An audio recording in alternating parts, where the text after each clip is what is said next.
嗨，我是麦克，今天是一期读评论视频。有粉丝这样问：平时也不看你直播收礼物，又经常买那么多数码产品，平日里都是靠什么赚钱为生的呢？实际上，这是因为很多小伙伴混淆了直播和自媒体的关系。就我看来，直播不等于自媒体，或者说直播只是自媒体的一种表现形式。而作为一名自媒体作者，我每天的工作就是制作各类短视频，分发在各大平台赚取流量分成。分发平台多达16个，当然很大一部分是不给钱的，但是给钱的这一小部分也足够我养家糊口了。然后偶尔呢，还有一些商业合作机会，俗称的恰饭，有时候还有一些线下活动的邀约。但大家也知道，我性格内向，不善言谈，所以线下的活动一般就不怎么参加了。然后这个小伙伴的问题也很有代表性，他说我很好奇，你每年能赚多少钱？月入过万，年入100万还是1000万？这个还真不好回答。毕竟我相比同行们少了直播收入，但赚取的流量分成，维持小康生活是没有问题的。所以很多铁粉们无需为我担心，哪怕后期凉透了，其实我还可以去写小说。说了这么多，其实我想说，如果分得更准确一点的话，其实我们应该被叫做内容创作者。我们制作一期视频的流程是这样的：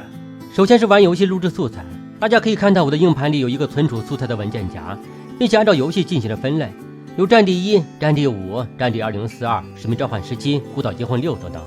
然后每个游戏文件夹里都有对应的视频文件，并且也都标注了素材亮点，方便后期使用。有了素材以后，我会挑选出一个合适的，开始进入制作环节。有些素材本身是边玩边说，这类比较简单，直接剪辑附加字幕就可以了。而有的属于故事类型，需要编写文案、配音，最终剪辑成一期视频。整套流程走下来，一期日更视频的制作时间一般基本都在7小时左右。最终制作完成的视频发布后，原文件以及工程文件都是需要留存的，以备后期使用。但这样一来，硬盘空间就十分的紧张，所以我的最低需求是留下视频成品。不过哪怕如此节俭，经年累月，我这总容量高达 8.5T 的硬盘空间还是非常的局促，这使得我不得不经常忍痛删除一些舍不得的文件，因为升级固态硬盘的费用太过于高啊。有人说为什么一定要用固态硬盘，用机械硬盘不好吗？那是因为作为一名创作者，我们需要的不仅是存储，更多的在于视频制作方面，更快的读写速度能大幅度提升我们的工作效率。然而就当我想要咬牙把这 8.5T 再做突破的时候，却等来了一个好消息。西部数据专门针对内容创作者的 WD 补录系列又推出了一款新品 SN570。我手中这一款容量1T，当然它还有250GB 和500GB 供选择。左下角标注着它的顺序读取速度高达3500MB 每秒，号称是西部数据 WD 补录系列中目前速度最快的产品。拿在手中最大的感觉就是它非常轻薄，规格尺寸为280，搭载的是西部数据资源主控和 NAD 闪存颗粒的第3代 DRAM-less SSD， 功耗更低，品质更好。同时它的耐久度高达600TBW， 拥有5年有限保修，更有助于保护内容，减少创作者们对丢失优秀作品的担忧。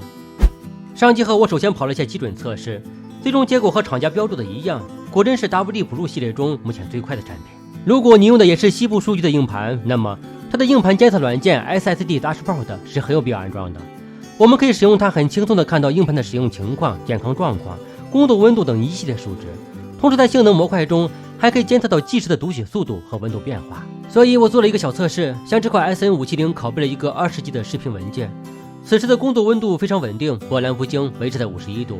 而这便是性能模块监测到的读写速度曲线。当然新品测试贵在折腾，我又安装了西部数据专用的备份软件，然后做了一个针对整个系统盘的备份操作，连续工作10分钟以后，温度曲线终于有了变化，稳定在61度。从其速度曲线来看，连续工作的稳定性还是挺不错的。在视频剪辑测试中，这块盘更是毫无压力，不论是导入导出都非常的迅速，各种剪辑操作也是非常顺畅，没有丝毫卡顿。其实这也是我们创作者工作用盘尽量用 SSD 的原因，不会因为工作效率问题影响了好心情。那么以上就是今天对于这块 SN570 的初步测试情况了，它可以完美胜任一名创作者的所有工作需求。同时根据目前获得的消息，其零售价格分别为339元、459元、769元，性价比还是非常有竞争力的，可以让创作者们不用付出太多成本，就可以轻松扩容他们的存储系统。所以现在我就只等它发售，然后给我的那些宝贝素材们建个新的龙神之所了。好了，本期视频就到这里了，我是麦克，我们下期再见。